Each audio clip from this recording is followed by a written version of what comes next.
All right, fourth graders. So for week 4, you're researching important events and famous people in Wisconsin and then relating these to current events. So this week, you'll pick one event or person that you choose to highlight on your timeline and connect them to a current event or person. So don't have to go and do more work. So somebody that you've already put on your timeline or an event, um, grab that and you're going to compare that to a current event or person.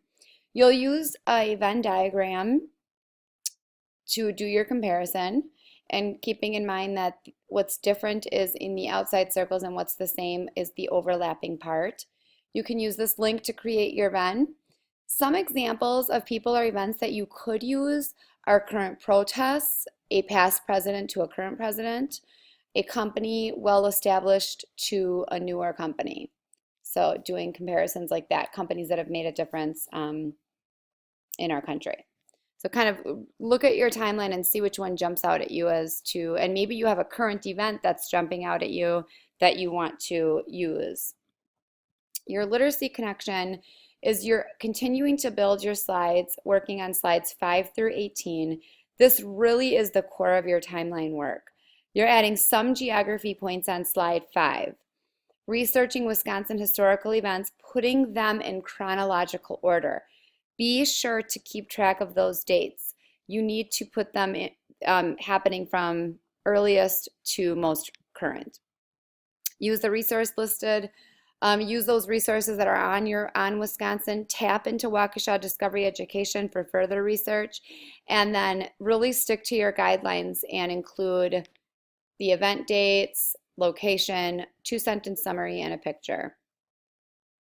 As you continue to work on your slides, start preparing for note-taking so you can smoothly give your speech. I did on slide 21, so this next slide, I include for you some note-taking, and it's actually in the notes part of this slide, which you should be able to see.